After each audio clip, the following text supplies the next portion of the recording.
From discovering comets to the advancement of metaphysical theories, women have contributed to all aspects of astronomy. In the early modern period alone, we find two such examples of such women. Maria Winkelmann was a German astronomer who worked at the Berlin Academy of Science as an unpaid assistant to her husband, discovering and documenting celestial phenomena. Émilie du Châtelet was a French aristocrat whose fiery temperament inspired a lifelong passion for physics, mathematics, and numerous critical scientific publications. If women are so evidently capable of scientific inquiry, why then are they so scarce in the pages of scientific history? Why are we only learning about them now? Factors affecting women's participation in science will be illustrated through Winkelmann and du Châtelet's differing experience with scientific academies and the influence of a patriarchal society. Furthermore, their individual contexts, Winkelmann and German craft practices, du Châtelet and French social expectations, will demonstrate the diverse nature of the feminine fight against scientific marginalization. In this period, astronomy changed like never before, becoming an exercise in social discrimination that barred the door for women of science.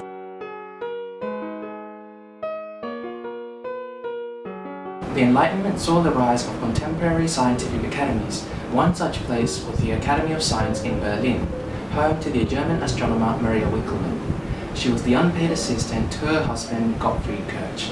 But when Kirch died in 1710, the Academy needed somebody to replace him. Winkelmann petitioned hard for the role. Certainly she had the experience and the backing of the Academy's president. Winkelmann's petition was rejected, but it had taken the Academy almost 2 years to come to a decision. The Council clearly valued her contributions, but also feared that they would be burdened by ridicule if they had appointed Winkelmann as their astronomer. What led them to this perspective?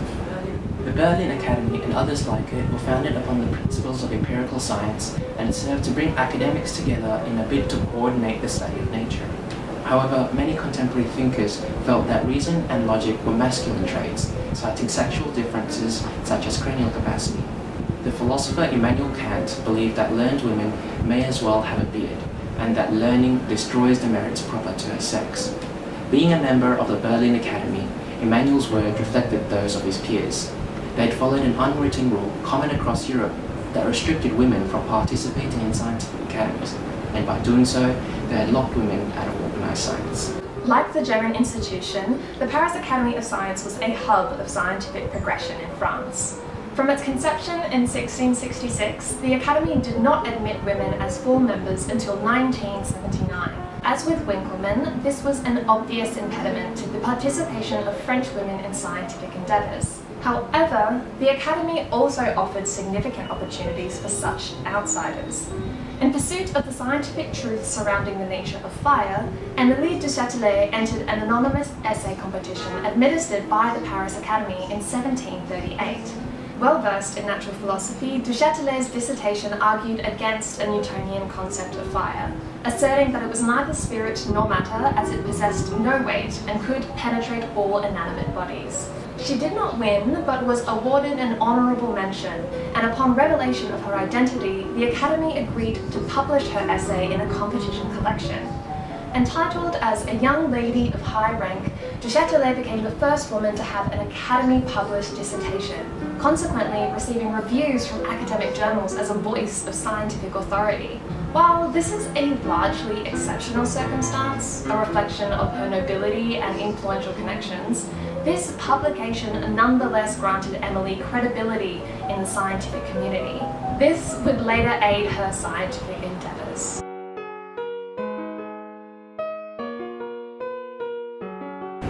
With the restrictions imposed upon the majority of women, patriarchal influences could offer pathways for them to participate in science. However, this could also lead to their downfall. It was through her husband that Maria Winkelmann found her avenue into astronomy, leading to her major breakthrough in 1702, the discovery of a new comet. However, published accounts of the comet only bore her husband's name. It would be years later until her husband would admit that the discovery actually belonged to Winkelmann.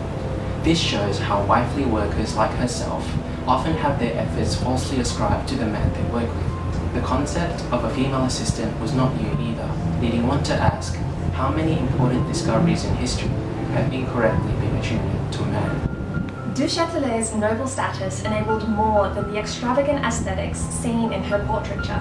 Following an atypical childhood education at home, she recruited the brightest minds of the Paris Academy as her personal tutors. Though she could not enter the academy, through the patriarchal association of patron and tutor, she could gain access to current information and research and have her own works evaluated. Her personal correspondence speaks to the enthusiastic value she derived from her tutelage. She claims to Maupertuis, "I am no longer able to study if you do not give me a task, and I have an extreme desire for one, and that Clerus's counsel is indispensably necessary to me." Evident here is Du Châtelet's negotiation of institutional barriers through her noble prerogative. Crucial to forming these patriarchal relations were Parisian salons. Famously conversing with Fontenelle about astronomy at 10 years old at her father's weekly salon, Du Châtelet was intimately familiar with the centrality of salons to France's intellectual discourse.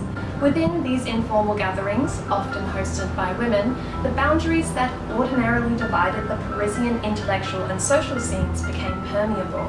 It was acceptable for women to modestly engage in conversations with academics from various disciplines, and thus form valuable connections. However, this patriarchal reliance was a double-edged sword. Du Châtelet's conflict with Samuel Koenig demonstrates its sharpest edge. After discovering Du Châtelet's Institution de Physique, Koenig utilized his academic connections to claim that the content was mostly his own work, damaging her credibility and bolstering his reputation. Adversely, conflicts could also lead to profit, as it did with Jean-Jacques Demeurant.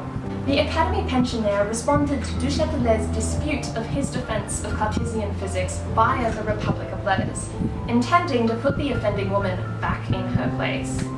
However, this unwittingly began a glorious letter-based battle that ultimately granted Du Châtelet status through association with Méron.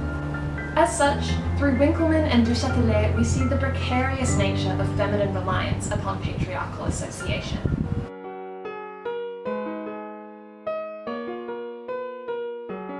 Despite the restrictions placed upon her, Maria Winckelmann was still able to have a productive career. The factors that enabled this paint a vivid picture of 18th century Germany and hint at the status of astronomy within it.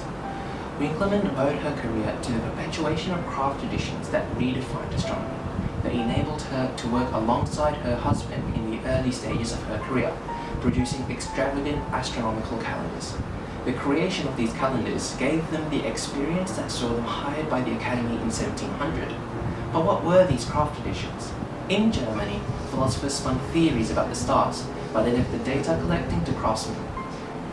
German astronomers thus depended less on book learning and more on practical skills such as illustrating, observing, and calculating.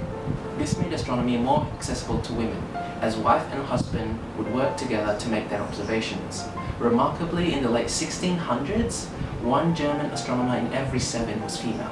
Like many things in the Enlightenment, however, this would not last. The rise of scientific academies and their astronomical observatories signaled the movement of science from the home to the institution.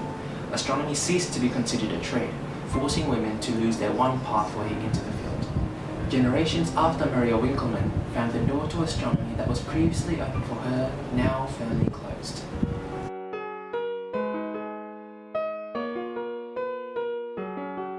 Woefully, women in the gender traditions of early modern European culture were considered socially and intellectually inferior to men. Within Parisian satire, sarcasm, and vicious gossip, this concept took a prevalent form in the femme savante stereotype. Based upon the literary imagination of Molière's Les Femmes Savantes, a comedic play that described learned women as having a revolting passion of wishing to be clever for pretentious or salacious reasons. This manifested in French society wherein women who expressed interest in science courted ridicule, sexual slander, and mockery. Du Châtelet encountered this in her acquaintance with Madame du Deffand and her intellectual liaison with Maupertuis. The former declared Du Châtelet dry and ugly, and the latter relationship is still analysed with suggestive overtones today. Learned women devised strategies to protect themselves from such repercussions, including marriage and anonymous assistant positions. However, in true Du Châtelet fashion, she worked with her marginalising factors. This is evident in the shaping of Institution de Physique as a pedagogical text. She identifies the reader/the student as her young son, lending the metaphysical textbook a concerned maternal tone. Her domestic rhetoric simultaneously protects her from defamatory insults and justifies her publication. Whilst successful, this perpetuates derogatory double standards. Women cannot simply be physicists. Instead, they must be mothers who engage in physics. While the rise of modern science and astronomy championed a neutral approach to study, the narratives of Maria Winkelmann and Emily du Châtelet demonstrate a social hierarchy that dictated who could use it. Exclusive academic networks and patriarchal associations illustrated such marginalizing factors. Some women persisted nonetheless, negotiating these factors through proficiency, status, and determination. Access to scientific information often only became available through avenues mediated by men. While some men permitted pathways for feminine involvement, many others saw them subdued from both science and history. We are not much better today. Women are still marginalized, underestimated in their abilities, and yet expected to perform domestic and professional duties. History does not remain in the past. The stories of Winkelmann and du Châtelet stand as a testament to the ongoing struggle of women in a fight that is yet to finish.